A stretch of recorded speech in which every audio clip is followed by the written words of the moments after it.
After spending 3 weeks on John 14, 15, and 16, the 7 P's of comfort, the Parakletos, the Holy Spirit, that whole thing, we're going to go over to Galatians. Paul, this is his first letter, so obviously none of his other letters were written yet. None of the Gospels were written yet, so he's not reading Mark or John or somebody. There's nothing there at all. The only thing preceding Galatians is James's letter, which Paul surely would have been aware of. And it was clearly, easily within a generation of Jesus' ministry. A lot of the stuff was written further on down. This was really close. It's like 15 to 20 years after the crucifixion, which might sound like a long time to us. All of Paul's letters, doesn't matter which ones you read, he had a point in writing. It wasn't, hey, how you doing? It wasn't that kind of thing at all. They were very pointed, and they were usually things that he was being asked. You got to understand, the early church, this was like totally new. There was nothing to go by, thank God. There was nothing to go by. So Paul, being the father of these churches, they would ask him, well, what about this? What about that? What about this? What about that? Well, the church at Galatia, they didn't actually pursue him. He pursued them because he had heard that they're called Judaizers, and they were basically Jewish Christians who believed that you had to observe Judaism. You had to be a Jew before you could become a Christian. So while Paul's evangelizing the Gentiles, they're saying, well, that's all fine, well, and good, but they've got to become a Jew, get circumcised, before they can become a Christian. Just like we were all Jews, and now we're Christians. So they were going in from that angle. Well, Paul calls that right away at the very beginning of the epistle a different gospel. That is not the gospel he preached, that there was any work associated with becoming a Christian except the work of Jesus Christ.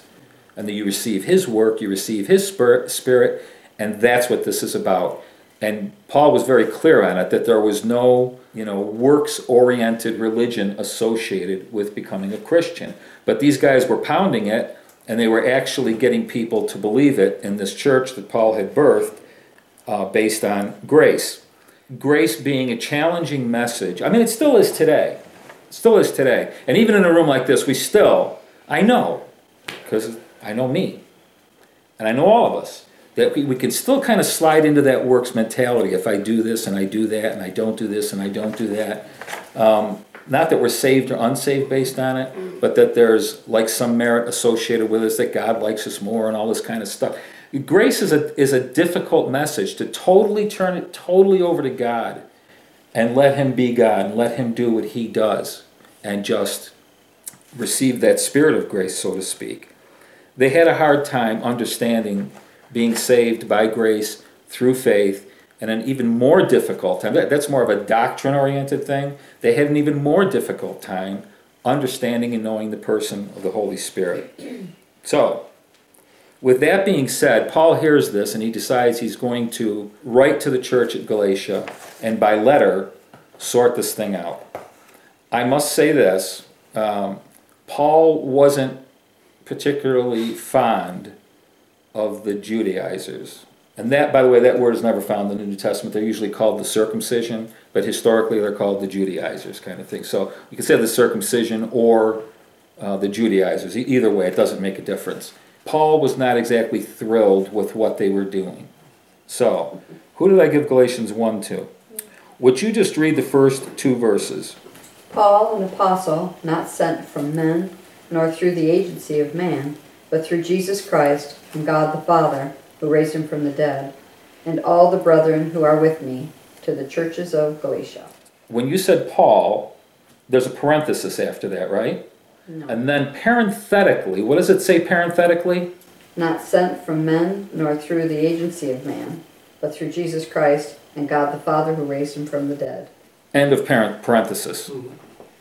Now, he doesn't do anything even close to that in any of his other letters. What does that, what does that kind of like sound like to you? Does it sound like he's insinuating something? He's kind of separating himself and making a clarification. These guys are talking out of their own flesh because this is the way they see it, and they've got absolutely no commissioning from God to preach that gospel at all. In fact, in the 6th verse of the 1st chapter, that's when he calls it a different gospel. That is not the gospel that I preach to you. And that's the way he's starting the letter. In Galatians 2, he tells a story you may remember about, it took place in Antioch when Peter's having a great time in Antioch with all the Gentiles. And they're eating and they're drinking, they're having a great time. Judaizers, the circumcision, show up from Jerusalem, and right away Peter starts acting like a Jew. And Paul flips. Not so much that Peter would act like if you want to act like a Jew, go ahead. But then what happened, a lot of people saw Peter acting like a Jew, and they said, oh, that must be what we should do.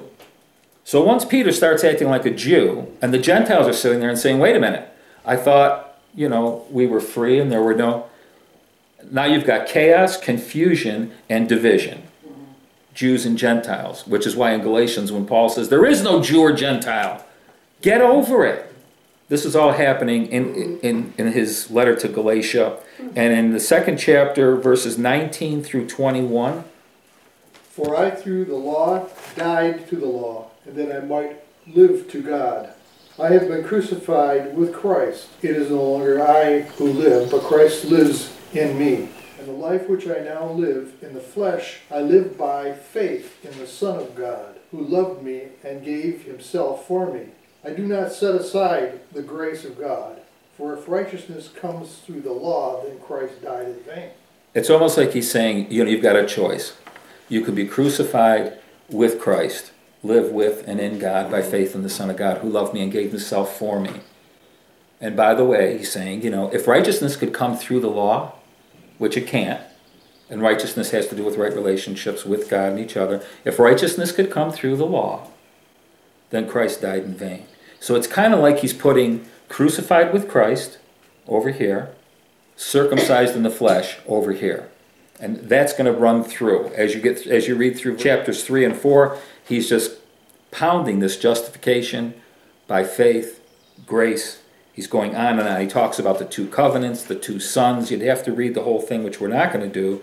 But at the very heart of this whole thing, in the beginning of the 3rd chapter, the first 3 verses, Danielle. O foolish Galatians, who has bewitched you, that you should not obey the truth, before whose eyes Jesus Christ was clearly portrayed among you as crucified? This only I want to learn from you. Did you receive the Spirit by the works of the law, or by the hearing of faith? Are you so foolish? Having begun in the Spirit, are you now being made perfect by the flesh? And that to me is it might be 2,000 years old, but it's as relevant today as it was then. Who are you being seduced by? Who's bewitched you? Did you begin by obeying the law? Is that what you did? Or was it a work of the Spirit that you received by faith? So now, we know what you're going to answer to that. So, are you going to perfect yourself by works? I know people, everybody in here knows somebody, I would bet, that's trying to perfect themselves by works. And I'll add one more thing. I guarantee you, they did not think of it on their own. That somebody kind of planted that kind of seed, planted that kind of seductive thing. Now, we serve God because we want to, and we love Him, and we're sons, and He's our dad, and we work the field together, and all that kind of stuff. And that is right. So don't misunderstand what Paul's saying, or I'm saying for that matter. But in this case, Paul is making it very clear that there's seduction involved. These Judaizers are walking these Gentiles down the yellow brick road. That's in chapters 3 and 4. We get to the 5th chapter, and Paul is going down the road of faith working through love, and love fulfills the law. In chapter 4, I'd like you to read the last verse, 31, and then just continue into the 5th chapter and read the first 2 verses. Therefore, brothers and sisters, we are not children of the slave woman, but of the free woman. It is freedom that Christ has set up free. Stand firm, then, and do not let yourselves be burdened again by a yoke of slavery. So he's clearly saying that you've been set free from this idea of justifying yourself by obeying the law, righteously. You've been set free from all that. So you can walk together, so you can walk in love, the whole thing. Would you read verses 13 and 14 in chapter 5? Yep. You, my brothers and sisters, were called to be free, but you do not use your freedom to indulge the flesh. Rather, serve one another humbly in love. For the entire law is fulfilled in keeping this one command: love your neighbor as yourself. He goes on to talk about walking in the Spirit, being led by the Spirit, living in the Spirit. For Paul, it's all about the Spirit. The Spirit who began a good work in you, the whole thing, and he goes into the fruit of the Spirit. I mean, you can't miss it in chapter 5, well, through the whole Galatians, but in chapter 5 particularly, he is definitely into the Spirit. Galatians 6, the first verse. Brethren, if a man be overtaken in a fault, you who are spiritual, restore such one in a spirit of meekness, considering yourself, lest you also be tempted. And that's our one verse. That's just our one verse. I wanted to set the stage, though, with everything that Paul is saying in Galatians. Because to me it's absolutely amazing, and it clarifies. All of a sudden he gets towards the end of his letter, and he gets into this thing about restoring somebody who's fallen in the spirit of meekness. And that's what we're going to be on about.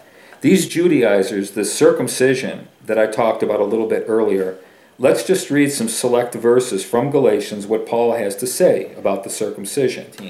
Galatians 4:17, let's read that one. They zealously court you, but for no good.